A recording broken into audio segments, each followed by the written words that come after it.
నేను Swaroopa Potlapalli. Welcome to iDream. కలకాలం తోడుంటానని చెప్పిన భర్త, భార్య, పిల్లల్ని దేశం కాని దేశంలో వదిలేసి తన దారి తాను చూసుకున్నారు. ఆటిజంతో ఇబ్బంది పడుతున్న ఇద్దరు పిల్లలతో జనగామ జిల్లాకు చెందిన మన తెలుగు మహిళ అమెరికాలో నానా కష్టాలు పడుతోంది. ప్రస్తుతం ఆమె జూమ్ లో అమెరికా నుంచి నాతో ఇంటర్వ్యూలో రెడీగా ఉన్నారు. తనే సుమ గారు. అసలు ఆవిడ హస్బెండ్ అరవింద్ గారు పిల్లల్ని ఆవిడను వదిలేసి ఇండియాకు ఎందుకు వెళ్లిపోయారు, వారు ఎప్పుడు అమెరికా వెళ్లారు, అక్కడి పరిస్థితులు ఏంటి, ప్రస్తుతం పిల్లలు ఆవిడ పరిస్థితి కూడా ఎలా ఉందో తెలుసుకుందాం. నమస్తే సుమ గారు. నమస్తే అండి. ఎలా ఉన్నారు సుమ గారు? ఆ ఎలా ఉన్నారు అంటే ఇంకా దానికి ముందు ముందు అంటే ఇంటర్వ్యూలో తెలుస్తుంది మీకు నేను చెప్పే విషయాల్ని బట్టి. సో ఇప్పుడు అర్ధరాత్రి అయిపోయింది కదా, పిల్లలతో మీరు ఒక్కరే ఉన్నారు. పడుకున్నారా అండి పిల్లలిద్దరు? లేదండి, పడుకోలేదు. పిల్లలిద్దరు చాలా హైపర్ యాక్టివ్ పిల్లలు.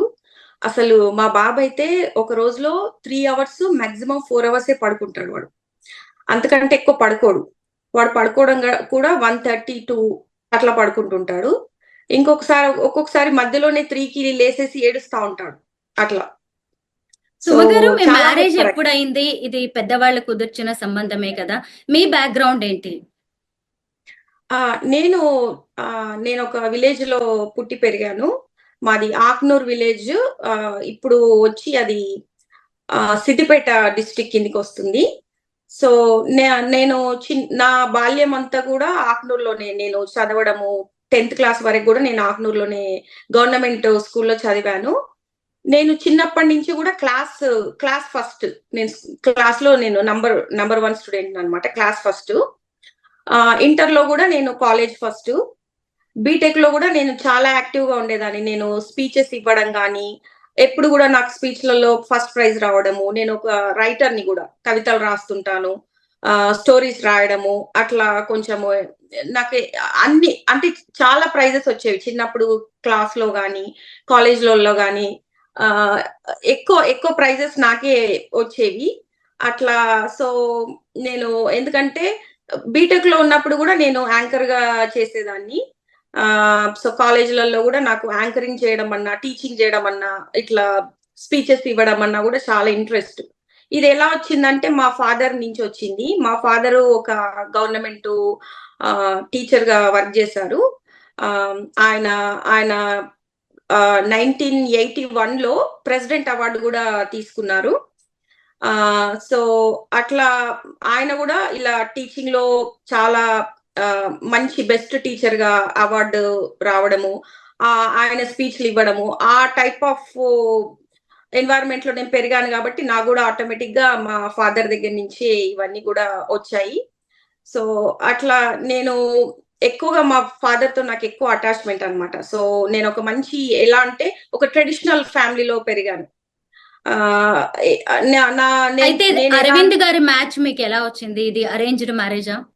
ఇది అరేంజ్డ్ మ్యారేజే. ఎలా అంటే అరవింద్ వాళ్ళ తాతయ్య మాకు ఒక 30 years నుంచి తెలుసు అనమాట. మా తాత వాళ్ళ తాత ఫ్రెండ్స్. ఆయన నేను చిన్నగా చిన్నగా ఉన్నప్పటి నుంచి కూడా మా ఇంటికి రోజు వచ్చేవారు వాళ్ళ తాతయ్య.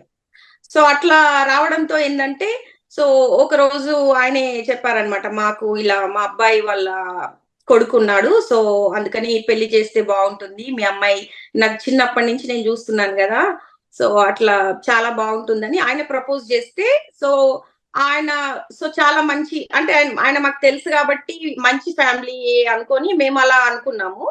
కానీ అబ్బాయి గురించి మాకు ఎక్కువగా తెలియదు. వాళ్ళ ఫ్యామిలీ గురించి గాని, వాళ్ళ ఫాదర్ మదర్ గురించి గాని మాకు ఎక్కువ టచ్ లో లేరు వాళ్ళు. సో మేమేంటంటే వాళ్ళ తాతయ్య ఆల్రెడీ మంచి ఫ్యామిలీ అన్నట్టుగా అట్లా మేము ఆ మ్యాచ్ కి ఒప్పుకోవడం జరిగింది. అప్పటికి ఆయన అమెరికాలో ఉన్నారా? ఎప్పుడు మీ మ్యారేజ్ జరిగింది? లేదు, ఆయన ఇంత ముందు లండన్ లో ఉన్నాడని చెప్పారు. నా పెళ్ళప్పుడు లండన్ నుంచి ఇండియాకి వచ్చారని చెప్పారు. సో అప్పుడు నాకు పెళ్లి చూపులలో కూడా ఆయన వచ్చినప్పుడు నాతో అసలు ఏం మాట్లాడలేదు. జస్ట్ ఇలా చూసేసి ఆ, అమ్మాయి నచ్చింది, మేము పెళ్లి చేసుకుంటామని ప్రపోజ్ చేశారు వాళ్ళు. నాకేంటంటే నేను అప్పుడు బీటెక్ ఫైనల్ ఇయర్ లో ఉన్నాను. నాకు అంతగా అసలు పెళ్లి చేసుకోవాలి ఆ, అంటే చాలా చాలా చిన్న ఏజ్ నాది అప్పుడు. 19 years నాది అప్పుడు.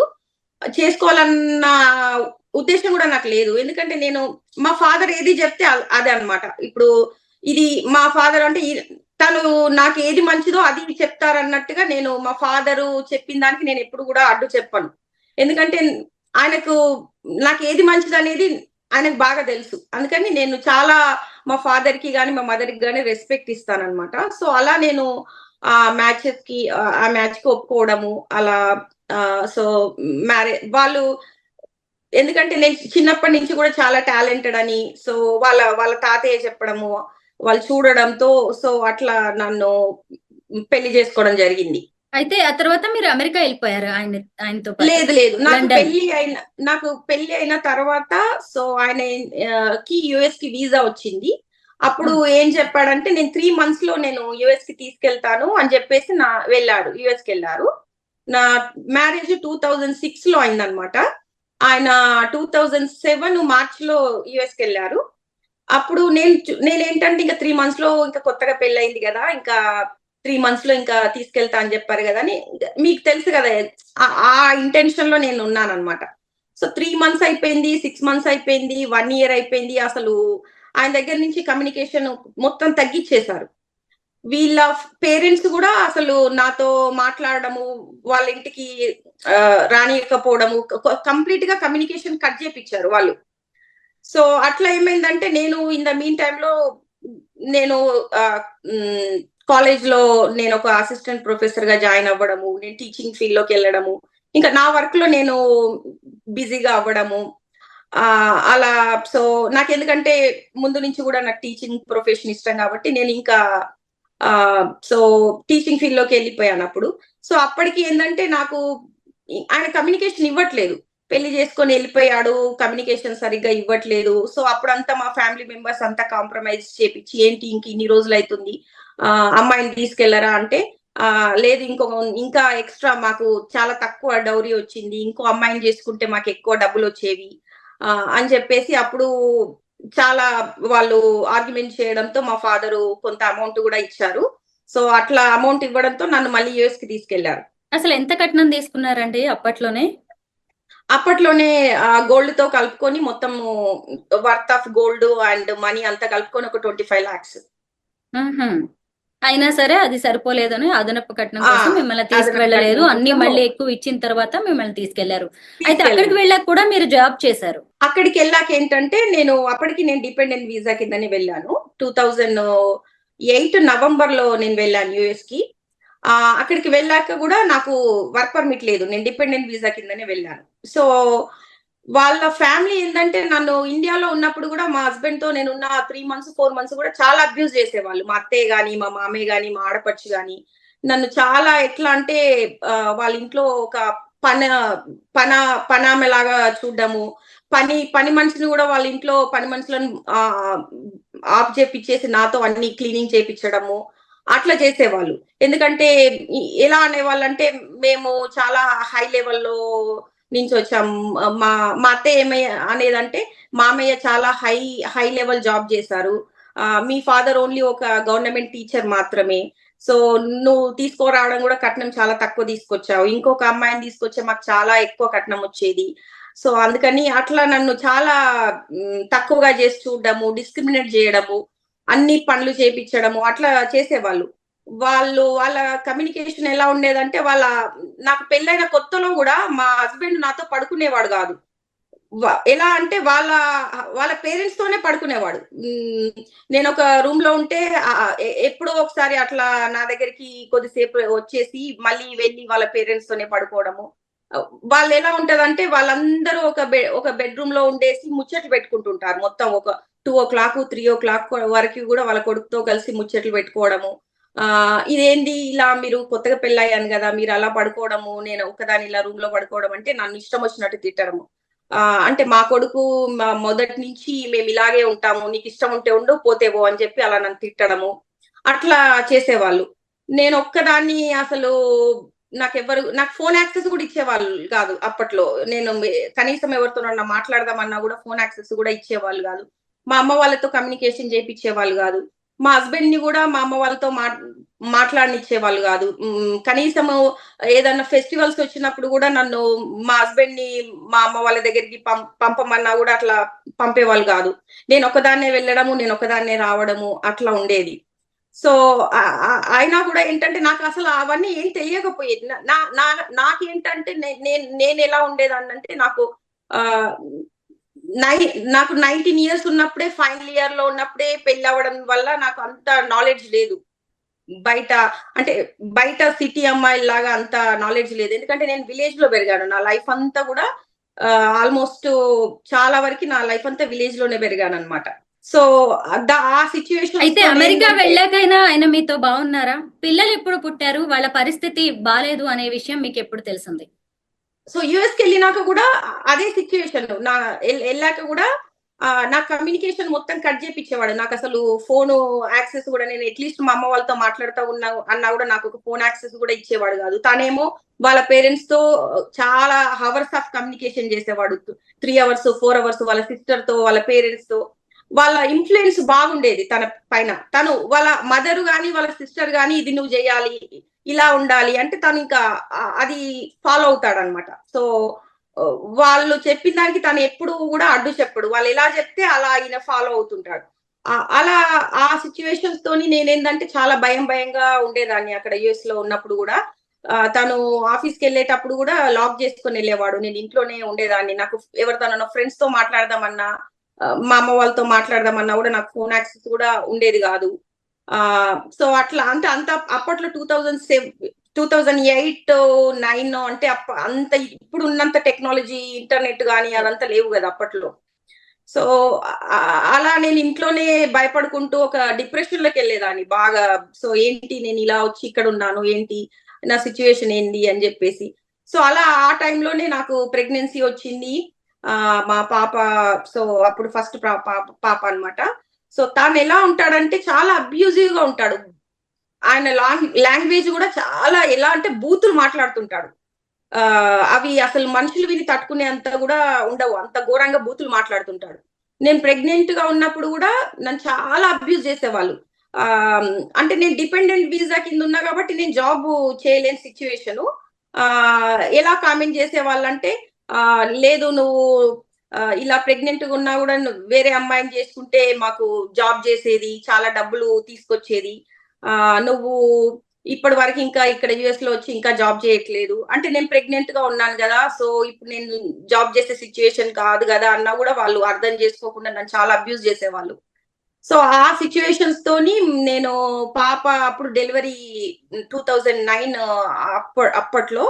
సో అయితే నేనేమనుకున్నానంటే మా పేరెంట్స్ ఒకవేళ యుఎస్ కి వస్తే నాకు కొంచెము హెల్ప్ అవుతుంది డెలివరీ అప్పుడు, నేను కొంచెము ఫ్రీగా ఉండొచ్చు, వాళ్ళు నన్ను టేక్ కేర్ చేస్తారు అని నేను ఎంతో బ్రతిమలాడుకున్నాను మా హస్బెండ్ ని, మా పేరెంట్స్ ని యుఎస్ కి రప్పించండి డెలివరీకి, ఫస్ట్ డెలివరీ కదా, నేను చాలా లోన్లీగా ఫీల్ అవుతున్నాను అని చెప్పి ఎంత బ్రతిమిలాడినా కూడా అప్పుడు మా అత్తయ్య మా మామయ్య వాళ్ళు తిట్టేసి, మీ పేరెంట్స్ ఎలా వస్తారనుకుంటున్నావు మా అబ్బాయి దగ్గరికి, సో వస్తే ఏదైనా చేసినా కూడా మేమే వస్తాము అని చెప్పేసి తిట్టేసి వాళ్ళు వచ్చారు ఆ డెలివరీ అప్పుడు. నా డెలివరీ 1 month ముందు అంటే నాకు డెలివరీ డేట్ ఎప్పుడు ఇచ్చారంటే జనవరిలో ఇచ్చారు నాకు. సో వాళ్ళు వచ్చి నవంబర్ లో వచ్చారు. సో అయితే ఇంకా వచ్చినప్పటి నుంచి కూడా నన్ను చాలా టార్చర్ ఇంకా మొత్తం. ఎట్లా టార్చర్ పెట్టే వాళ్ళంటే కనీసము మా హస్బెండ్ ని నాతో పడుకోనిచ్చే వాళ్ళు కాదు.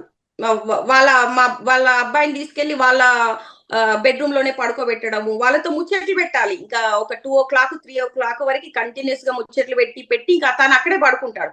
ఏంటి అత్తయ్య ఇట్లా నాకు ప్రెగ్నెంట్ కదా, నేను లోన్లీగా ఫీల్ అవుతున్నాను, కొంచెం ఇలా తన పక్కన లేకుంటే నాకు లోన్లీగా ఉంది అంటే ఆ ఇష్టం వచ్చినట్టు తిట్టేది.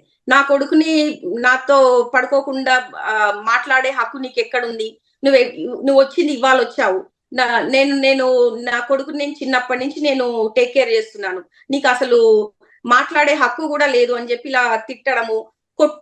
సమ్ టైమ్స్ ఏంటంటే మా ఫిజికల్ గా కూడా నన్ను మా హస్బెండ్ తో కొట్టించేవాళ్ళు అట్లా. సో ఆ సిచ్యువేషన్స్ తోని ఏంటంటే నన్ను 9th month ప్రెగ్నెంట్ గా ఉన్నప్పుడే నన్ను వ్యాక్యూమ్ చేపించడము, క్లీనింగ్ చేపించడము, అట్లా ఇలా బాగా స్ట్రెస్ పెట్టేవాళ్ళు, హరాస్మెంట్ చేసేవాళ్ళు.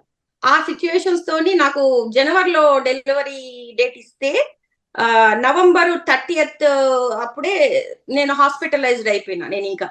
సో అప్పుడు హాస్పిటలైజ్డ్ అయిపోయి చాలా బ్లీడింగ్ అయిపోయి నేను హాస్పిటల్లో పడితే అప్పుడు హాస్పిటల్ వాళ్ళు వర్జీనియా హాస్పిటల్ అది వాళ్ళు హాస్పిటల్ నర్సులు సోషల్ వర్కర్లు వాళ్ళంతా డాక్టర్లు గుర్తించి ఇది నార్మల్ డెలివరీ కాదు 1 month ముందంటే చాలా ప్రీమెచ్యూర్ కదా సంథింగ్ ఈస్ గోయింగ్ ఆన్ అంటే ఏదో స్ట్రెస్ అయింది ఈమెకి అని చెప్పి నా దగ్గరకు వచ్చి చాలా అడిగారు నీకు ఏదైనా ఇబ్బంది ఉంటే చెప్పమ్మా మేము అన్ని రకాలుగా నీకు హెల్ప్ చేస్తాము వాట్స్ గోయింగ్ ఆన్ క్లియర్ గా చెప్పు మేము అన్ని రకాలుగా నీకు ఏ ఏ ఇబ్బంది ఉన్నా కూడా హెల్ప్ చేస్తామని చెప్పి వాళ్ళు నాకు దగ్గరికి వచ్చి అడిగేవాళ్ళు రోజు కానీ నాకు ఆ సిచ్యువేషన్ లో నేను అసలు ఏం చెప్పాలి ఏం మాట్లాడాలి అని కూడా నాకు తెలియదు ఎందుకంటే నాకు ఎవరితో కమ్యూనికేషన్ లేదు నేను చాలా సివియర్ కండిషన్ లో సీరియస్ కండిషన్ లో ఉన్నా చాలా పెయిన్ తో అట్లా ఉన్నాను అనమాట సో ఆ సిచ్యువేషన్ నేను వాళ్ళ గురించి నేను ఎవరితో కూడా ఏం మాట్లాడలేదు సో అప్పుడు పాప డెలివరీ అయిపోయింది డెలివరీ అయిపోయిన తర్వాత కూడా నాకు ఏంటంటే చాలా సివియర్ హెల్త్ ఇష్యూస్ వచ్చినాయి యూరినరీ రిటెన్షన్ ప్రాబ్లం వచ్చింది సో దాంతో ఏంటంటే నేను ఓన్ గా యూరినేట్ చేయలేను అనమాట సో దానికి నేను ఒక వాళ్ళు ఫోలే క్యాథెటర్ పెట్టేవాళ్ళు నాకు ఒక పైప్ ఉండేది సో ఆ సిచ్యువేషన్స్ తోని నేను పాపను కూడా హోల్డ్ చేసే సిచ్యువేషన్ కాదు నాది సో అప్పుడు నన్ను వాళ్ళకి తెలుస్తుంది అంటే ఈమె ఏదో సంథింగ్ ఈస్ గోయింగ్ ఆన్ కానీ చెప్పట్లేదు అని చెప్పి వాళ్ళకి సోషల్ వర్కర్స్ కి అందరికి అర్థమైపోయింది అలా అర్థమైపోయి వాళ్ళు 1 month ఫాలో అప్ చేసిండ్రు ఎవ్రీ వీక్లీ ట్వైస్ ఇంటికి రావడము మళ్ళీ ఫాలో అప్ చేయడము అది ఓకే బానే ఉన్నావా పాప బానే ఉందా అనుకుంటూ అలా వాళ్ళు 1 month వరకు కూడా పోలీసులు కూడా వచ్చేవాళ్ళు అలా అంటే ఏదన్నా నీకు ప్రాబ్లం ఉంటే చెప్పు అని చెప్పేసి కానీ అప్పుడు ఆ సిచ్యువేషన్ లో నేను నాకు ఇలా జరుగుతుంది చెప్పాలని కూడా నాకు తెలియని సిచ్యువేషన్ అనమాట ఎందుకంటే నేను నాకున్న పెయిన్ ఆ యూరినేట్ చేయలేక నేను ఎంత పెయిన్ వచ్చేదంటే బాగా యూరిన్ ఎక్కువైపోయి పెయిన్ రావడము చాలా కాంప్లికేషన్స్ వచ్చేవి సో పాపకి ఆటిజం అనే విషయం మీకు ఎప్పుడు తెలిసింది ఆమెకి ఆటిజం అనేసి నాకు 2 years అప్పుడు తెలిసింది పాపతో ఎలా ఉండేవాడండి పాపని కాస్త చూసుకునేవాడా స్టార్టింగ్ లో అయినా పాపనైతే అసలు వాళ్ళు కేర్ చేయరు వాళ్ళు ఎలా ఉంటారంటే వాళ్ళ మా అత్తయ్య గాని మామయ్య గాని వాళ్ళు ఫస్ట్ వాళ్ళు ఇప్పుడు మా అత్తయ్య ఒకవేళ టీవీ సీరియల్ చూస్తుంటది టీవీ సీరియల్ చూస్తుంటే నేను పాపకి ఏదన్నా తినిపిస్తుంటే పాప కొంచెము అటు ఇటు వెళ్ళడము ఆమె పైన కూర్చోవడం కూడా ఆమె సహించదు తిడుతుంటది ఇలా నువ్వు నాకు సీరియల్ డిస్టర్బ్ అవుతుంది ఈ అమ్మాయిని తీసుకెళ్లి రూమ్ లోకి వెళ్ళి డోర్ పెట్టుకొని తినిపించుకోపో అని చెప్పి నన్ను అలా తిడుతుంటది అంటే అలా వాళ్ళు అసలు కేర్ చేయరు పాపని మా హస్బెండ్ గాని మా అత్తయ్య మామయ్య గాని అసలు కేర్ చేయరు వాళ్ళు ఎప్పుడు యుఎస్ కి వచ్చినా కూడా సైట్ సీయింగ్ కి వెళ్ళడము బయట న్యూయార్క్ కి గాని అటు న్యూ జెర్సీ అట్లా మొత్తం తిరగడము నన్ను పాపని ఇంట్లో వదిలేసి వాళ్ళు ఇంకా వాళ్ళ పేరెంట్స్ తీసుకొని ఈయన యుఎస్ అంతా వాళ్ళని చూపించడానికి వెళ్ళేవారు అలా ఉండేది వాళ్ళది ఇప్పుడు కూడా సో బాబు ఎప్పుడు పుట్టాడు తన పరిస్థితి కూడా బాలేదనే విషయం ఎప్పుడు తెలిసింది బాబు 2015 లో పుట్టాడు సో తనకి కూడా ఆటిజం ఎందుకంటే 2 years అయినా కూడా తనకి స్పీచ్ లేదు లైక్ అందరి పిల్లల్లాగా డెవలప్మెంటల్ డిలేస్ అందరి పిల్లల్లాగా ఇంప్రూవ్మెంట్ లేదు చాలా డెవలప్మెంటల్ డిలేస్ వచ్చాయి సో దాంతో ఏంటంటే ఇద్దరు పిల్లల్ని కూడా స్పెషలైజ్డ్ స్కూల్లో వేశారనమాట సో ఇక్కడ ఎలా ఉంటదంటే పిల్లలకు ఒకవేళ ఏదన్నా డిజేబిలిటీ ఉంది అంటే ఇంకా స్కూల్లో వాళ్ళను ఆటోమేటిక్ గా ఒక ఐఈపీ ప్రోగ్రామ్ లో పెట్టేసి స్పెషలైజ్డ్ క్లాస్ రూమ్ లో పెడతారనమాట సో అట్లా ఇద్దరు కూడా స్పెషలైజ్డ్ క్లాస్ కి వెళ్లే వాళ్ళు అంటే వాళ్ళకి కొంచెం స్కూల్లో స్పీచ్ థెరపీ అట్లా ఇవ్వడము అట్లా ఉంటుందన్నమాట ఇక్కడ సో ఇక్కడ ఉన్నప్పుడు కూడా అంటే పిల్లలు కొంచెము స్కూల్కి వెళ్ళడము ఇద్దరు పిల్లలు కూడా స్కూల్కి వెళ్ళడము కొంచెం థెరపీస్ ఉండడం వల్ల కొంచెం ఇంప్రూవ్మెంట్ స్టార్ట్ అయింది పిల్లలకి ఇక్కడ ఉన్నప్పుడు అయితే ఇన్ ద మీన్ టైమ్ లో 2019 లో ఏమైందంటే మా హస్బెండ్ నాతో ఏం చెప్పాడంటే మనము వెకేషన్ కి వెళ్దాము ఇండియాకి అది కూడా ఒక 1 month వెకేషన్ అంతే మళ్ళీ 1 month లో బ్యాక్ వస్తాము అని చెప్పి నాకు రిటర్న్ టికెట్లు కూడా చూపించాడు అట్లా చూపించేసి మమ్మల్ని ఇండియాకి తీసుకెళ్లేసి ఇంకా తను వెళ్ళిన తర్వాత ఏంటంటే వీసాకి అటెండ్ అవ్వాలి ఒకసారి ఇండియాకి వెళ్ళాక మళ్ళీ వీసా స్టాంపింగ్ చేయించుకోవాలి అప్పుడు తను ఒక్కనికే వీసా పెట్టుకున్నాడు నాకు పెట్టలేదు అదేంది మీరొక్కరే వీసా చేసుకున్నారు నాకెందుకు చేయలేదు అంటే లేదు నేను ఒక్కరినే వెళ్తున్నాను నువ్వు పిల్లలు ఇక్కడే ఉంటారు అని చెప్పాడు అదేంది పిల్లలు చాలా స్కూల్ స్టార్ట్ అవుతుంది కదా నెక్స్ట్ మంత్, మనము వెకేషన్ లో అని పిల్లలకు హాలిడేస్ ఉన్నాయని వచ్చాం కదా, ఇంత సడన్ గా ఇలా చెప్తే ఏంటి అని నాకు షాక్ అయిపోయింది ఇంకా మొత్తం. సో అప్పుడు ఏమన్నాడంటే, లేదు నేను ఒక్కడినే వెళ్తానని అప్పుడు ఆర్గ్యుమెంట్ చేశాడు. అప్పుడు మా ఫ్యామిలీ మెంబర్స్ అంతా కూడా కాంప్రమైజ్ చేపిచ్చి తన్ని కూడా వెళ్లకుండా మేము ఇండియాలోనే ఉండేలాగా వాళ్ళు కాంప్రమైజ్ చేశారు. అప్పుడు ఏం చేశాడంటే, సో ఇక్కడ మేము రెంటల్ హౌస్ లో ఉండేది. అలా ఇండియాలో ఉన్నప్పుడు ఒక 5 మంత్స్ అనుకుంటా, 5 మంత్స్ రెంట్ పేమెంట్ చేయలేదు దానికి. సో వాళ్ళు ఏం చేశారంటే హౌస్ ని మొత్తం ఎవిక్షన్ చేశారు మొత్తం. అంటే ఇంట్లో ఉన్న సామాన్లు మొత్తము, అన్ని వాల్యుయబుల్ ఐటమ్స్ కూడా, నేను కొన్ని చాలా వాల్యుయబుల్ ఐటమ్స్ అంటే నా డాక్యుమెంట్స్ గానీ కొన్ని నేను 1 మంత్ లోనే కదా వస్తాను అన్నట్టుగా అన్ని నేను ఇంట్లోనే పెట్టేసి వెళ్ళాను అనమాట. అట్లా ఆ ఐటమ్స్ కూడా, అన్ని వాల్యుయబుల్ ఐటమ్స్ కూడా చాలా వాళ్ళు త్రో చేసేసారు, మొత్తం ఇల్లుని మొత్తం ఎవిక్షన్ చేపించారు. సో ఆ సిచ్యువేషన్స్ తో ఏంటంటే ఇంకా నేను చాలా డిప్రెషన్ లోకి వెళ్ళిపోయాను. ఇలా ఒకసారిగా అంటే మనకు ఉంటుంది కదా, మనము ఒక 1 మంత్ లోనే వస్తాము, పిల్లలకు స్కూల్ స్టార్ట్ అవుతుంది అని అన్ని రెడీ చేసుకొని, లేదు ఇలా ఇల్లు మొత్తము ఎవిక్షన్ చేపిచ్చేసి చెత్తలో పడేయడము, ఇంట్లో ఉన్న సామాన్లు మొత్తము. సో అది చాలా బాధ అనిపించింది అప్పట్లో నాకు. సో అయితే మా ఫ్యామిలీ మెంబర్స్ కొంచెము, నాకు ఇండియాలో ఉన్నప్పుడు మా మదర్ గాని, మా ఫాదర్ గాని, మా అక్కయ్య వాళ్ళు చాలా హెల్ప్ చేసేవారు. మా పిల్లల్ని చూడడం గాని, వాళ్ళ ఇంట్లో ఉంచుకోవడము. మళ్ళీ ఆహ్, అమెరికాకి ఎలా వచ్చారండి మీరు? మళ్ళీ ఎలా అంటే, ఇంకా ఇండియాలో ఉంటే ఏమైందంటే పిల్లలకి ఉన్న ఆటిజం వల్ల వాళ్ళ సిట్యుయేషన్స్ తోని ఆల్మోస్ట్ ఆహ్, మా మా చాలా స్కూల్స్ లో ట్రై చేశాను నేను పిల్లల్ని వేయడానికి. కానీ ఏ స్కూల్‌లో గూడా వాళ్ళకి అడ్మిషన్ ఇవ్వలేదు. అంటే నార్మల్ పిల్లల్లాగా లేరు వీళ్ళు, క్లాస్‌లో ఒక దగ్గర కూర్చోరు అని జెప్పేసి ఇంకా అడ్మిషన్ ఎవ్వరు గూడా ఇవ్వలేదు. సో ఆ సిట్యుయేషన్స్‌తోనేందంటే పిల్లలు ఒక 3½ ఇయర్స్ ఇంట్లోనే ఉన్నారనమాట. సో ఇంట్లోనే అప్పుడు కరోనా సిట్యుయేషన్ గూడా వచ్చింది. సో దానివల్ల 3½ ఇయర్స్ ఇంకా వాళ్ళకి స్కూలింగ్ లేక ఇంకా చాలా డిలేస్ వచ్చినాయి బాగా పిల్లలిద్దరికీ. స్పీచ్ డిలే ఇంకా ఎక్కువైపోయింది బాబుకి. పాపకి గూడా చాలా అకాడమిక్స్‌గా గూడా చాలా డిలేస్ వచ్చినాయి. ఆహ్, సోషల్ కమ్యూనికేషన్ లేదు పిల్లలిద్దరికీ గూడా. అప్పుడు ఏందంటే మళ్ళీ యూఎస్‌కెళ్తే అందరు ఫ్రెండ్స్ గాని, మా ఫ్యామిలీ మెంబర్స్ గాని, మీరు యూఎస్‌కెళ్తేనే బావుంటది, పిల్లలకి ఇక్కడ అసలు లైఫే లేదు గదా, అట్‌లీస్ట్ వాళ్ళు యూఎస్ సిటిజన్స్ గదా పిల్లలు, వాళ్ళకి ఇక్కడికొస్తే కొంచెం స్కూలింగ్ ఉంటది, థెరపీలుంటాయి. ఆహ్, వాళ్ళ సిట్యుయేషన్ కొంచెము అట్‌లీస్ట్ వాళ్ళ కాళ్ళ మీద వాళ్ళు నిలబడే సిట్యుయేషన్ అన్నా అట్‌లీస్ట్ వస్తది అన్న ఉద్దేశంతోని మళ్ళీ బ్యాకొచ్చాము. అది గూడా 2023లో బ్యాకొచ్చాము. ఓకే. అయితే మరి హస్బెండ్ మీరొచ్చిన తర్వాత కాస్తన్నా మంచిగా చూసుకున్నాడా? అంటే 2023లో బ్యాకొచ్చాము. వచ్చిన తర్వాత గూడా మేము, మా అక్క వాళ్ళ అబ్బాయి ఉన్నాడనమాట. సో తన ఇంటికొచ్చామనమాట. తనకి ఆల్రెడీ ఓన్ హౌస్ ఉంది అని జెప్పేసి అక్క మా ఇంటికొచ్చేసాయి. ఏ స్టేట్‌లో ఆహ్, ఉంటారు మీరు అమెరికాలో? మేము ఇండియా నుంచి డైరెక్ట్ రావడం పెన్సిల్వేనియాకొచ్చాము. సో అట్లా పెన్సిల్వేనియాకొచ్చి మా అక్క వాళ్ళ అబ్బాయి ఇంట్లో ఉన్నామనమాట. సో మేము మార్చ్‌లో వచ్చాము. 2023 మార్చ్‌లో వచ్చాము. మార్చ్ నుంచి డిసెంబర్ వరకి గూడా మా హస్బెండ్‌కి జాబ్ లేదు. సో మార్చ్ టు డిసెంబర్ వరకు మేము పెన్సిల్వేనియాలోనే ఉన్నాము. అయితే ఇంకా జనవరిలో మా హస్బెండ్‌కి ఇక్కడ జాబొచ్చిందనమాట, వేరే స్టేట్‌లో జాబొచ్చింది. ఏం సో చేస్తుంటారాయన? ఆయన సాఫ్ట్‌వేర్ ఇంజినీర్. సో అయితే ఇంకా మేము ఇక్కడికి మూవ్ అవ్వాల్సొచ్చింది. ఇక్కడ ఫీనిక్స్‌కి అరిజోనాకి మూవ్ అవ్వాల్సొచ్చిందనమాట. సో అక్కడ ఉన్నప్పుడు గూడా పిల్లల్ని ఎప్పుడు పట్టించుకోడు. తన ఎన్వైర్న్‌మెంట్‌లో తనే ఉంటాడనమాట. సో నేనేదన్నా అడిగి అట్‌లీస్ట్ కొంచెం పిల్లలతో అందరూ పేరెంట్స్ లాగా కొంచెము టైమ్ స్పెండ్ చేయొచ్చు గదా, పాపతో కొంచెం కూర్చోబెట్టి ఏదన్నా యాక్టివిటీ చేపిచ్చొచ్చు గదా, బాబుతోనన్నా అట్‌లీస్ట్ కొంచెము ఆహ్, మాట్లాడొచ్చు గదా, ఏదో ఒకటి సంథింగ్ అందరి పేరెంట్స్ లాగా ఉండొచ్చు గదా అంటే నన్నిష్టం వచ్చినట్టు కొట్టడము, తిట్టడము.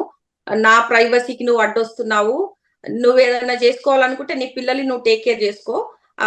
సో నాకిలాంటి రెస్పాన్సిబిలిటీస్ పెట్టకు అని జెప్పేసి నన్ను చాలా అబ్యూజివ్‌గా తిట్టేవాడు. నేనేమన్నా తనని కనీసము పిల్లల్ని మనము ఈవినింగ్ అన్నా, కనీసము వీకెండ్ అన్నా పార్క్‌కి తీసుకెళ్ళాలి గదా, కనీసము తీసుకెళ్ళాలి అంటే లేదు నీకు వెళ్ళాలనుకుంటే నువ్వు తీసుకొని వెళ్ళు పిల్లల్ని, నేను రాను అని చెప్పేసి అలా అవాయిడ్ చేయడము.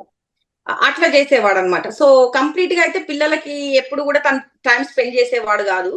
ఆ మరి ఇప్పుడు మీకు బై చెప్పకుండా మళ్ళీ అమెరికాకి ఎప్పుడు వెళ్ళిపోయారు ఆయన? ఆ రోజు ఏం జరిగింది? సో అయితే ఏమైందంటే ఇలా నన్ను పిల్లల్ని చాలా అబ్యూజ్ చేస్తుంటే ఒక రోజు ఏమైందంటే నన్ను బాగా కొడుతూ నన్ను కొట్టాడు, బాగా అరుస్తున్నాడు, పిల్లలు ఏడుస్తున్నారు.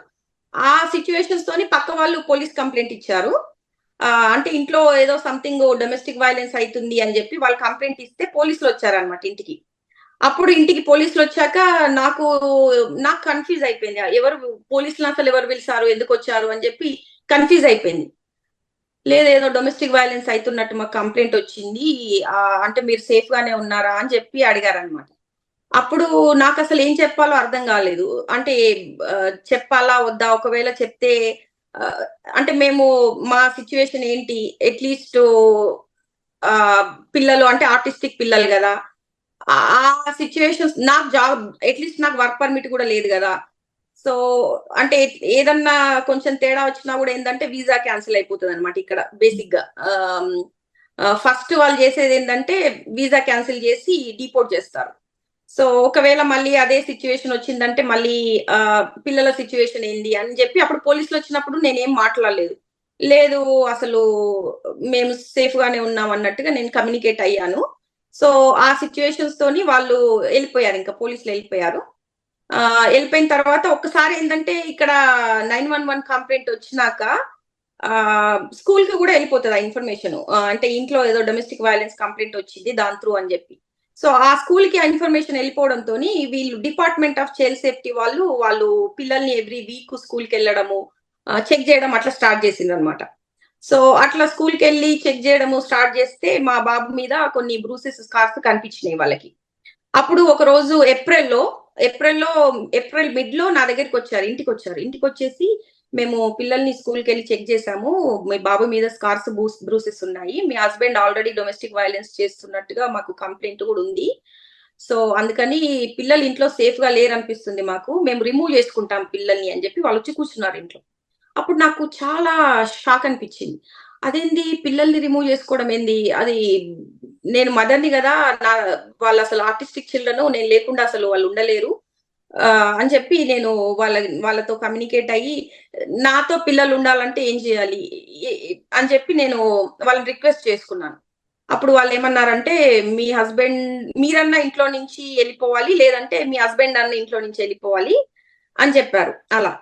సో, అయితే ఇంకా అప్పుడు నేనేం జెప్పానంటే, సో, ఆహ్, లేదు మేము ఇంట్లోనే ఉంటాము. ఒకవేళ మా హస్బెండు దీనికి ఒప్పుకుంటే ఆహ్, హ్మ్. సో, పిల్లల్ని నాతోనే ఉంచుతారా అని జెప్పి నేను అడిగాననమాట. సో, అప్పుడు వాళ్ళు ఓకే అని జెప్పారు దానికి. సో, అప్పుడు ఇంకా మా హస్బెండ్ ఆఫీస్‌కెళ్ళాడు. అప్పుడు వచ్చేంత వరకి వాళ్ళు వెయిట్ జేసి ఇంట్లోనే కూర్చొని అప్పుడు ఏం జెప్పారంటే, మేము పిల్లల్ని రిమూవ్ చేస్తున్నాము అని జెప్పి చెప్పారనమాట. సో, పిల్లలు సో, మదర్‌తో ఉండాలంటే మీరు ఇంట్లో నుంచి ఎళ్ళిపోవాలి. మేమొక సేఫ్టీ ప్లాన్ బెడుతున్నాము. మేము జెప్పేంత వరకి గూడా ఇంట్లోకి రావద్దు అని జెప్పి వాళ్ళొక సేఫ్టీ ప్లాన్ పెట్టేసి మా హస్బెండ్‌ని ఇంట్లో నుంచి బయటకు పంపించారు. సో, అప్పుడు ఆయన బయటికెళ్ళిపోయాడు. నేను, పిల్లలు ఇంట్లోనే ఉన్నాము. సో, తర్వాత మా హస్బెండ్ నాతో ఏం కమ్యూనికేట్ జేశాడంటే, "నువ్వు ఇంకోసారి పోలీసులొచ్చినా, ఎవరొచ్చినా గూడా నా గురించి నెగెటివ్‌గా ఏం చెప్పకు. ఒకవేళ నువ్వేమన్నా నెగెటివ్‌గా చెప్పినావంటే, నా వీసాకి ప్రాబ్లమ్ అయ్యి నన్ను డిపోర్ట్ జేసిండ్రంటే ఇమ్మీడియేట్‌గా నీది డిపెండెంట్ వీసా గాబట్టి నిన్ను గూడా డిపోర్ట్ జేసేస్తారు. అప్పుడు పిల్లలు కంప్లీట్‌గా వాళ్ళు అమెరికన్ సిటిజన్స్ గాబట్టి కంప్లీట్‌గా వాళ్ళే ఉంచేసుకుంటారింకా. పిల్లల యాక్సెస్ గూడా నీకుండదు. ఇంకోసారి నేనింకా ఇట్లాంటియి ఏమి రిపీట్ చేయను. నిన్ను పిల్లల్ని బానే జూసుకుంటాను" అని జెప్పి ఒక అష్యూరెన్స్ ఇచ్చిండు.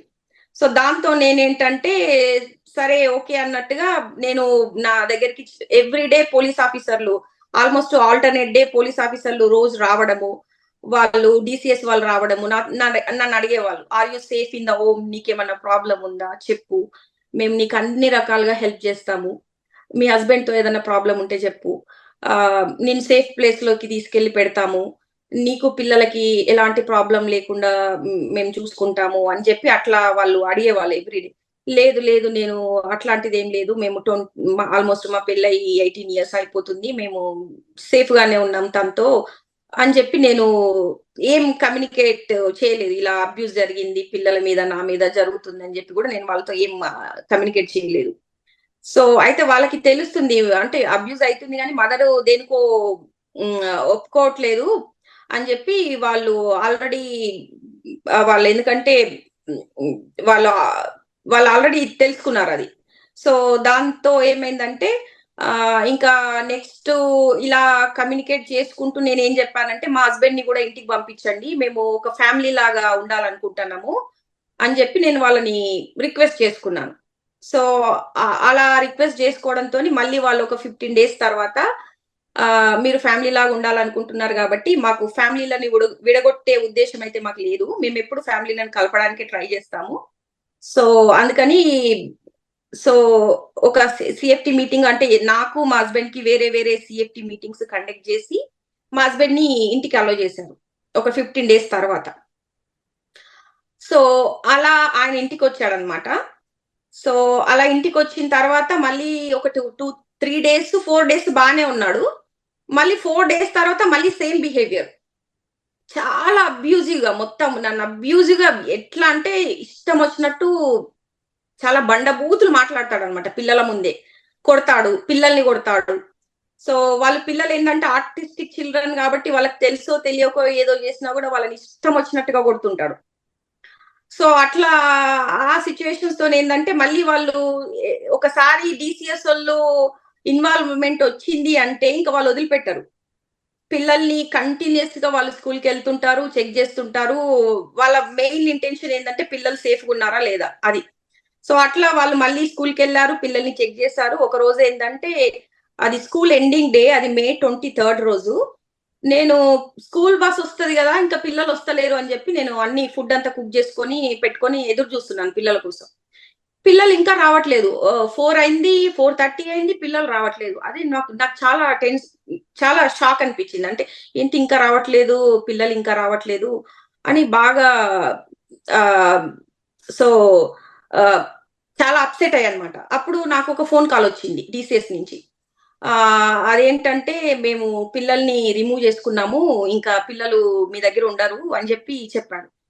అదేంటి అసలు పిల్లల్ని రిమూవ్ చేసుకోవడం ఏంది ఇంత సడన్ గా, అసలు నాకు అది అర్థం కాలేదు ఆ సిచ్యువేషన్. అప్పుడే అది వింటుంటేనే నేను అసలు కింద పడిపోయాను. మేము మొత్తం అసలు ఏమైంది, పిల్లల్ని రిమూవ్ చేసుకోవడం ఏంటి అనేది కొంచెం నాకు ఒకసారి పిల్లల్ని చూపించండి అని చెప్పి నేను ఎంత రిక్వెస్ట్ చేసినా కూడా వాళ్ళు అప్పటికి ఫోన్ పెట్టేసి మేము పిల్లల్ని కాన్ఫిడెన్షియల్ ప్లేస్ లో పెట్టాము, ప్లేస్ అనేది రివీల్ చేయం ఇంకా అని ఎందుకు చెప్పేసి ఈయన ఏమైనా చేశారా మీ హస్బెండ్ అరవింద్ గారు?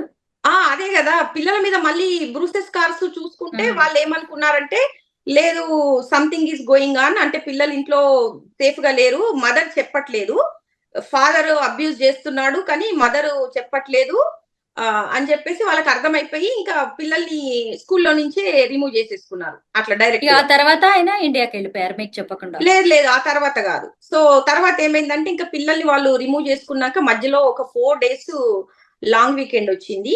అంటే లాంగ్ వీకెండ్ టైంలో ఎవరు డిసిఎస్ వాళ్ళు కూడా అసలు కమ్యూనికేషన్ ఇవ్వరు వాళ్ళు. సో అప్పుడు ఏంటంటే నాకు పిల్లల సిచ్యువేషన్ తెలియదు, వాళ్ళు ఎక్కడున్నారు, అసలు ఏడుస్తున్నారా, వాళ్ళిద్దరు ఆర్టిస్టిక్ చిల్డ్రన్ కదా, వాళ్ళ బిహేవియర్స్, వాళ్ళ ఫుడ్ హ్యాబిట్స్ కూడా వీళ్ళకి ఏం తెలియవు. సో ఆ సిచ్యువేషన్స్ తోని నాకు అసలు పిల్లల్ని ఎత్తుకెళ్ళినప్పటి నుంచి కూడా నేను అసలు ఫుడ్ తినడం కూడా మానేశాను మొత్తం. అసలు పడుకోవడం, నిద్ర కూడా పోవట్లేదు, నేను పడుకోవట్లేదు. సో అలా కంటిన్యూస్ గా ఇంకేమన్నా హెల్ప్ దొరుకుతుందా, ఎవరి దగ్గరికి వెళ్తే నా పిల్లలు నా దగ్గరికి వస్తారని ఇలా మొత్తం అందరినీ రీచ్ అయ్యాను. కానీ నాకు ఎక్కడ ఏ సోషల్ వర్కర్ ని రీచ్ అయినా కూడా నాకు ఏ హెల్ప్ కూడా దొరకలేదు. సో అప్పటికి ఒక 2 డేస్ తర్వాత ఏంటంటే నాకు ఆల్రెడీ నేను ఒక ఎమర్జెన్సీకి వెళ్ళినప్పుడు నా ఈమెయిల్ ఐడి ఇస్తాను కాబట్టి అప్పుడు నాకు పిల్లల బ్లడ్ వర్క్ రిజల్ట్స్ వస్తున్నాయి నాకు. అవి ఏంటంటే 2 పిల్లలు ఎమర్జెన్సీలో పడిపోయినారు, వాళ్ళ బ్లడ్ గ్లూకోజ్ లెవెల్స్ మొత్తం ఫాల్ డౌన్ అయిపోయినాయి, సివియర్ కండిషన్ లో ఉన్నట్టు ఆ బ్లడ్ వర్క్ రిజల్ట్స్ చూస్తే నాకు తెలిసి ఇంకా అప్పటికప్పుడు చాలా అసలు ఎందుకంటే ఇక్కడ ఉన్నది ఒక ఫీనిక్స్ చిల్డ్రన్ హాస్పిటల్ కాబట్టి అక్కడ పిల్లలది కాబట్టి అక్కడికి పరిగెత్తుకుంటూ వెళ్ళిపోయాను నేను ఇంకా. సో అక్కడికి వెళ్ళిపోతే నన్ను అలో చేయలేదు, ఎందుకంటే పిల్లల్ని వాళ్ళ పేర్లు కూడా మార్చేసి వాళ్ళను కాన్ఫిడెన్షియల్ గా పెట్టారనమాట. ఇలా నా పిల్లలు ఇక్కడ ఎమర్జెన్సీలో ఉన్నారు, నా బ్లడ్ వర్క్ రిజల్ట్స్ కూడా నాకు వచ్చాయి చూడండి అని నేను చూపించినా కూడా లేదు, ఇలాంటి పిల్లలు ఎవ్వరు మా దగ్గర లేరు అని చెప్పేసి పంపించారు. మరి మీ మార్నింగ్ హస్బెండ్ ఏం నుంచి చేస్తున్నారు ఇంత జరుగుతుంటే? ఆయన అక్కడే ఆయన ఉన్నారు కదా అసలు అమెరికాలో. ఆయన అక్కడే ఉన్నారు కానీ ఏదో సంథింగ్ తప్పదు కదా అన్నట్టు నాతో వచ్చాడు. కానీ అంత బాధపడ్డట్టు అయితే నాకేం కనిపించలేదు. సో అప్పుడు నేను మార్నింగ్ నుంచి ఈవినింగ్ వరకు మొత్తం అక్కడ ఫినిక్స్ చిల్డ్రన్ హాస్పిటల్ ముందు నేను కూర్చొని పిల్లలు ఏమన్నా కనీసం ఏదన్నా దొరుకుతుందా, కనీసం లోపలికన్నా అలో చేస్తారా, అక్కడున్న సోషల్ వర్కర్లతో కమ్యూనికేట్ అయినా కూడా వాళ్ళు నాకు హెల్ప్ చేయట్లేదు. మేము డిసిఎస్ వాళ్ళతో అంటే వాళ్ళు ఒకసారి పిల్లల్ని తీసుకున్నాక మేము ఇన్వాల్వ్మెంట్ విన్నా కూడా అది అసలు వాళ్ళు ఏమి వినరు. ఇంకా మీకు ఏదన్నా హెల్ప్ కావాలనుకుంటే మీరు కోర్టులోకే వెళ్ళాలి, కోర్టులోనే చూసుకోవాలి అని వాళ్ళు చెప్పారనమాట. సో అప్పుడు ఏంటంటే ఇంకా కంటిన్యూస్ గా మళ్ళీ వాళ్ళే ఒక 4 days తర్వాత నాకు కమ్యూనికేషన్ ఇచ్చి మేము పిల్లలకి ఫుడ్ ప్రొవైడ్ చేయలేకపోయినాము, ఎందుకంటే వాళ్ళ ఫుడ్ హ్యాబిట్స్ మాకు తెలియవు కదా, వాళ్ళు ఏం తింటారో మాకు తెలియదు, మేము ఫుడ్ ఇస్తే వాళ్ళు తినలేదు, మొత్తము సివియర్ కండిషన్ లకి వెళ్ళిపోయారు, వాళ్ళు హాస్పిటలైజ్డ్ అయిపోయారు అని చెప్పి చెప్పారనమాట. అప్పుడు నేను వాళ్ళని రిక్వెస్ట్ చేసుకున్నాను, నేను ఒక కనీసం మదర్ని కదా, కనీసం నా పిల్లల్ని నాకు ఒక్కసారన్నా చూపించండి, అట్లీస్ట్ నన్ను చూస్తే నా పిల్లలు బాగైపోతారు నాకు నాకు అని చాలా రిక్వెస్ట్ చేసుకున్నాను. అప్పుడు వాళ్ళు ఒక 1 hour విజిటేషన్ ఇస్తామని చెప్పి చెప్పారనమాట. అలా నేను ఒక 1 hour విజిటేషన్ ఇస్తే ఇద్దరు పిల్లల్ని వెళ్ళి చూస్తే ఇద్దరు పిల్లలు ఎట్లా ఉన్నారంటే మొత్తం అసలు బెడ్ పైన పడుకొని చాలా సీరియస్ కండిషన్ లో ఉన్నారు. ఇద్దరు అసలు ఫుడ్ కూడా తినట్లేదు. ఇదంతా జరిగి ఎన్నేళ్ళు అయిందండి? ఇదంతా జరిగి ఒక 6 months అవుతుంది. ఓకే, ఆ తర్వాత ఇక ఆయన ఇండియాకి వచ్చేసారు. ఆ తర్వాత కాదు. సో అయితే ఇంకా అప్పుడు ఏమైందంటే ఇంకా అప్పుడు నాకు ఒక ఆప్షన్ ఇచ్చారనమాట. సో మేము ఫుడ్ వీళ్ళకి ప్రొవైడ్ చేయలేకపోతున్నాము, సో మీరు రోజు ఫుడ్ కుక్ చేసుకొని వెళ్ళి పిల్లలకి తినిపించొచ్చు అని చెప్పి ఒక ఆప్షన్ ఇచ్చారు. రోజు ఒక 1 hour విజిటేషన్ ఇచ్చారనమాట. సో అట్లా నేను రోజు పిల్లలకి ఫుడ్ కుక్ చేసుకొని వెళ్ళడము, పిల్లలకి తినిపించి రావడము, అట్లా కొంచెం అట్లీస్ట్ నా పిల్లల్ని నేను చూడగలుగుతున్నాను, ఒక 1 hour అన్నా చూడగలుగుతున్నానని నాకు అదొక కైండ్ ఆఫ్ రిలీఫ్ వచ్చేది. అట్లా వెళ్ళినప్పుడు పిల్లలు నాతో చాలా హ్యాపీగా ఉండడము. మా పాప అయితే చాలా ఏడ్చేది, మమ్మ నేను వచ్చేస్తాను నీతో, నన్ను తీసుకెళ్ళవా అని చెప్పి అసలు ఎవ్రీడే ఏడ్చేది పాప. కానీ సో అది ఏంటంటే ఇద్దరిని కూడా ఒక 15 days వరకు ఎమర్జెన్సీలోనే పెట్టారు మొత్తం పిల్లలిద్దరిని. సో దాని తర్వాత ఏంటంటే పిల్లల్ని తర్వాత గ్రూప్ హోమ్ లోకి మూవ్ చేశారు. ఇన్ ద మీన్ టైమ్ లో వీళ్ళు ఏం చేశారంటే డిపార్ట్మెంట్ ఆఫ్ చైల్డ్ సేఫ్టీ వాళ్ళు ఒకవేళ పిల్లల్ని రిమూవ్ చేస్తే వాళ్ళు 5 days కంటే ఎక్కువ ఉంచుకోరాదనమాట. అలా 5 days కంటే ఎక్కువ ఉంచుకున్నారంటే వాళ్ళు కోర్టుకి ఆన్సర్ చెప్పాలి, ఎందుకు ఉంచుకున్నారు మీరు అన్నదానికి ఆన్సర్ చెప్పాలి. అప్పుడు వాళ్ళు ఏం చేశారంటే డిపెండెన్సీ ఫైల్ చేసుకున్నారు. అది ఎలా ఫైల్ చేశారంటే కోర్టులో ఒక పిటిషన్ పెట్టారు. అదేంటంటే mother is unable to take care the children needs because of the father's domestic violence అని చెప్పి ఒక నెగ్లెక్ట్ కింద వాళ్ళు ఒక కేసుని ఫైల్ చేసుకున్నారు. అందుకని మదరు తనని తను ప్రొటెక్ట్ చేసుకోలేకపోతుంది, పిల్లల్ని కూడా ప్రొటెక్ట్ చేస్తలేదు ఫాదర్ అబ్యూజ్ నుంచి, అందుకని పిల్లలు ఇంట్లో సేఫ్ గా లేరు, మేము పిల్లల్ని మేమే ఉంచుకుంటామని వాళ్ళ పిటిషన్ పెట్టుకున్నారు కోర్టులో. సో అప్పుడు నాకు అది కోర్టులోకి వెళ్ళిపోయింది, ఇంకా అది వాదనలోకి వెళ్ళిపోయింది. సో హియరింగ్ స్టార్ట్ అయినాయి. ఆ హియరింగ్ లో నేను నా పిల్లల్ని నాకు ఇవ్వండి అని నేను ఎంత వాదించినా కూడా వాళ్ళు అసలు పిల్లల్ని ఇవ్వట్లేదు. మొత్తం ఎన్నిసార్లు ఒక 2 hearings 3 hearings కూడా కంటిన్యూస్ గా అయిపోయినాయి, ఎంత రిక్వెస్ట్ చేసుకున్నా నాకు పిల్లల్ని ఇవ్వలేదు. నేను ఒక అటార్నీని పెట్టుకొని సో పిల్లల కోసం నేను వాదనలు స్టార్ట్ చేశాను. కొంచెం లోకల్ గా ఉన్న అప్పుడు ఇక్కడ ఎలా ఉంటదంటే అటార్నీ ఫీలు కూడా హై అమౌంట్ లో ఉంటాయి ఇక్కడ, ఏదైనా అటార్నీని హైర్ చేసుకోవాలన్నా కూడా. సో మేము చాలా అటార్నీల దగ్గరికి వెళ్ళి నేను చాలా అంటే అటార్నీల దగ్గరికి వెళ్ళాను అనమాట. ఇలా నా కేసు ఉంది వాదించండి, నా పిల్లల్ని బయటకు తీసుకురావండి అంటే మినిమం ఒక $5,000 అడిగిండ్రు ఒక్కొక్క అటార్నీ ఆ కేసు టేకప్ చేయాలంటేనే. అప్పుడు నాకు నా దగ్గర ఎందుకంటే నేను జాబ్ చేయట్లేదు, నా దగ్గర మనీ కూడా లేవు అప్పుడు. అప్పుడు లోకల్ గా ఉన్న తెలుగు అసోసియేషన్ వాళ్ళని రీచ్ అయితే వాళ్ళు ఒక ఫండింగ్ రేజ్ చేశారు పిల్లల మీద. ఇలా ఉంది సిచ్యువేషన్. ఇక్కడ అరిజోనా మొత్తం తెలుసు ఇక్కడ ఏం జరుగుతుంది. పిల్లల్ని తీసుకెళ్లినప్పటి నుంచి వాళ్ళందరికీ ఇక్కడున్న లోకల్ వాళ్ళందరికీ తెలుసు. సో ఆ సిచ్యువేషన్ తోని వాళ్ళు చాలా ఇంత ఫండింగ్ రేజ్ జరుగుతుంటే మీ హస్బెండ్ మీతో పాటే ఉన్నారు కదా సుమ గారు, ఆయన ఏం పట్టించుకోలేదా? ఆయన ఏదో పక్కకు అలా ఉన్నట్టు ఉంటున్నారు కానీ అంత అసలు ఇన్వాల్వ్మెంట్ ఏమీ లేదు. నేనే కంప్లీట్ గా ఈ అసోసియేషన్ వాళ్ళతో మాట్లాడడము, కమ్యూనికేట్ చేయడం, ప్లీజ్ నా పిల్లల్ని బయటకు రావాలంటే కొంచెం నాకు ఫండింగ్ పెట్టండి, అది అన్నా హెల్ప్ అవుతుంది, నేను ఫండింగ్ తో నేను అట్లీస్ట్ అటార్నీని హైర్ చేసుకుంటానని చెప్తే వాళ్ళు ఫండింగ్ రేజ్ చేశారు. అప్పటికప్పుడు ఫండింగ్ రేజ్ చేస్తే నాకు ఫండింగ్ ఇచ్చారు. సో నేను ఒక అటార్నీని హైర్ చేసుకొని పిల్లల కోసం వాదనలు స్టార్ట్ చేసుకున్నాను. నా పిల్లల్ని నాకు పంపించండి అని చెప్పి మాటాన్ని వాదిస్తుంది. మదర్ కేర్ కి పంపించండి అంటే కూడా వాళ్ళు ఇవ్వట్లేదు. So in the mean time లో ఏమైందంటే మా బాబుని గ్రూప్ హోమ్ లో పెట్టారు. ఒక గ్రూప్ హోమ్ లో ఒక రోజు నేను విజిటేషన్ కి వెళ్ళాను అనమాట. బాబుకి ఫుడ్ తినిపిద్దామని చెప్పి నేను విజిటేషన్ కి వెళ్ళాను. అప్పుడు ఏమైందంటే మా బాబు గ్రూప్ హోమ్ లో ఒక డియోడరెంట్ తింటున్నాడు. సో ఒకటో డియోడరెంట్ తిన్నాడు, రెండోది తిన్నాడు, కంటిన్యూస్ గా వాడు పట్టుకొని తింటూనే ఉన్నాడు. అక్కడ ముగ్గురు ఉన్నారు గ్రూప్ హోమ్ లో, కానీ ఎవరు పట్టించుకోవట్లేదు. అప్పటికప్పుడు ఏమైందంటే ఇంకా నాకు వీడు ఇంత నాన్ ఫుడ్ ఐటమ్, వాడికి ఏంటంటే కొంచెం ఆర్టిజం కాబట్టి వాడు నాన్ ఫుడ్ ఐటమ్స్ కూడా తింటాడు. ఎలా అంటే హ్యాండ్ వాష్లు తింటాడు, ఇంకా ఏదైనా మెడికేషన్ యాక్సెస్ ఉందంటే వాడు 100 మెడికేషన్ తినేస్తాడు. అట్లా 100 టాబ్లెట్స్ తినేస్తాడు. అట్లా సో మెడికేషన్ తినడం, శానిటైజర్లు తినడము, ఇలా నాన్ ఫుడ్ ఐటమ్స్ కూడా తింటుంటాడు. వాడిని ఏంటంటే ఎలా చూడాలంటే ఒక 24/7 ఒకరు మానిటర్ చేయాలి, ఎప్పుడు మానిటర్ చేయాలి. అట్లాంటి కేర్ ఉండాలి వానికి. సో ఇప్పుడు వాళ్ళు ఎంత ఏజ్ అండి బాబుకి? 9 ఇయర్స్ 8 ఇయర్స్. So 8 years. పాప అప్పటికప్పుడు పాప 14 ఇయర్స్. ఓకే.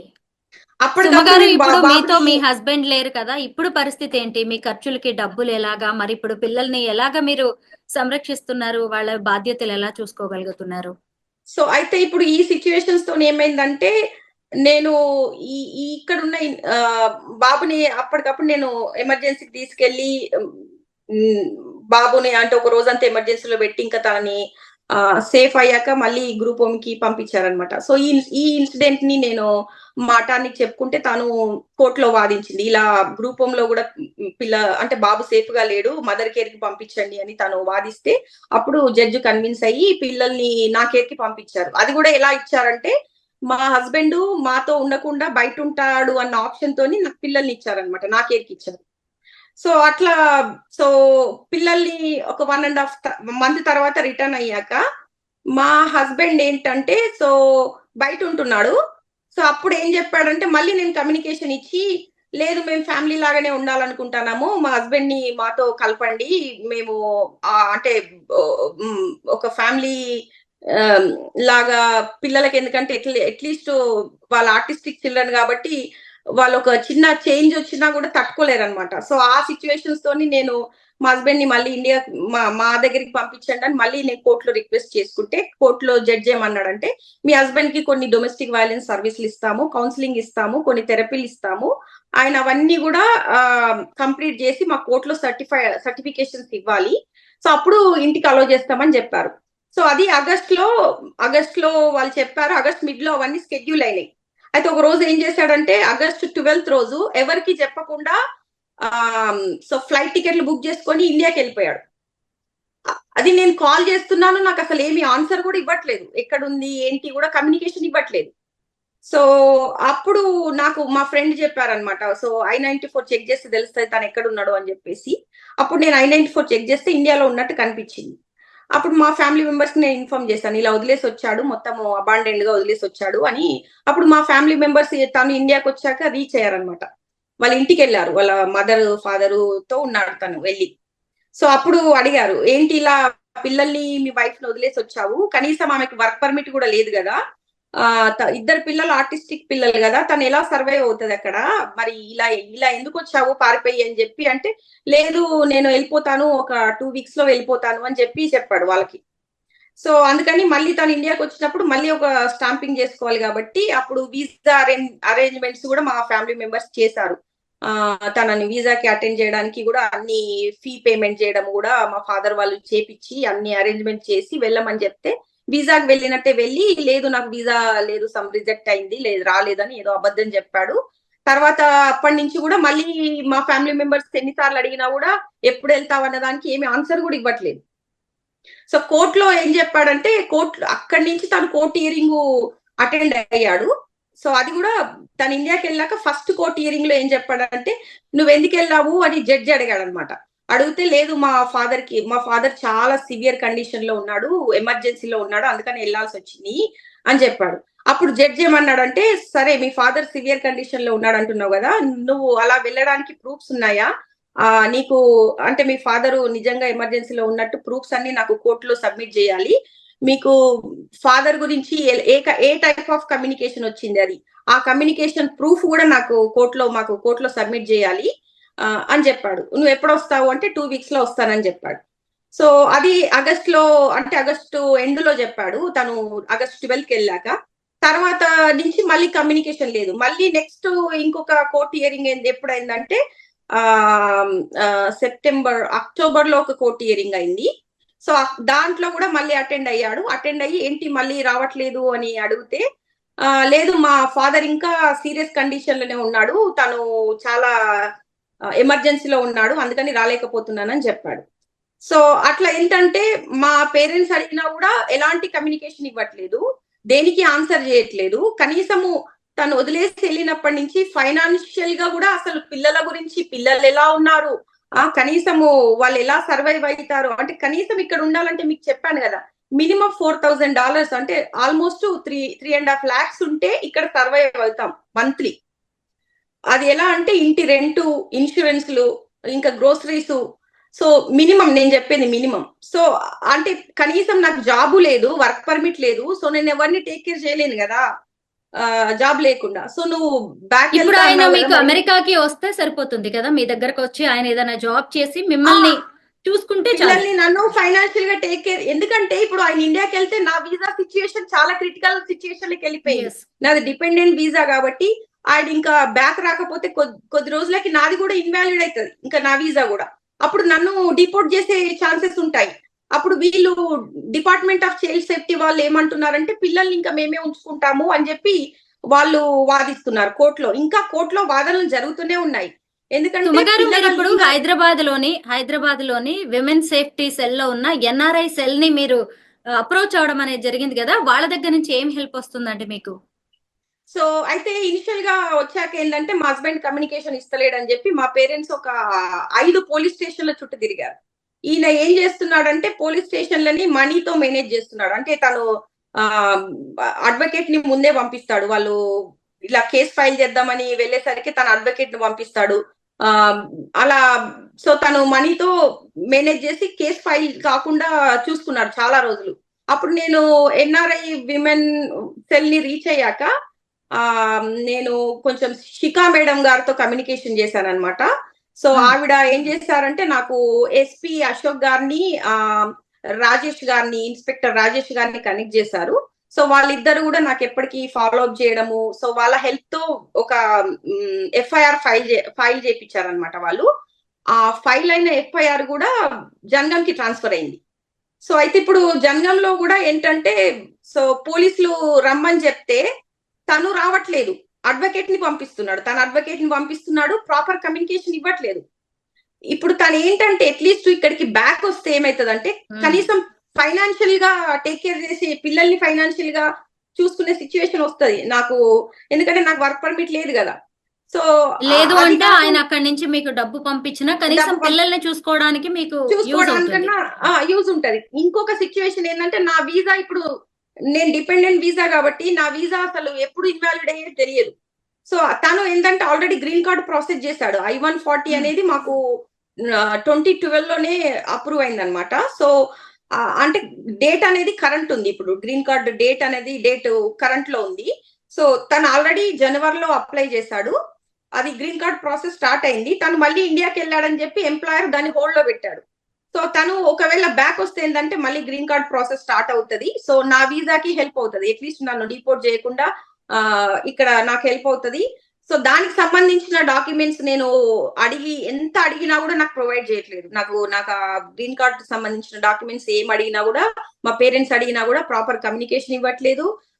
ఎలాంటి డాక్యుమెంట్లు కూడా ఇప్పటి వరకు ప్రొవైడ్ చేయట్లేదు. ఎందుకంటే ఇప్పుడు వీసా ఇన్వాలిడ్ అయిపోతే, నేను డిపోర్ట్ అయిపోతే పిల్లలు కంప్లీట్ గా మళ్ళీ గవర్నమెంట్ చేతిలోకి, అంటే స్టేట్ గవర్నమెంట్ వాళ్ళని తీసేసుకుంటుంది కదా. ఎందుకంటే పిల్లల లీగల్ రైట్స్ లేవు నాకు ఇంకా.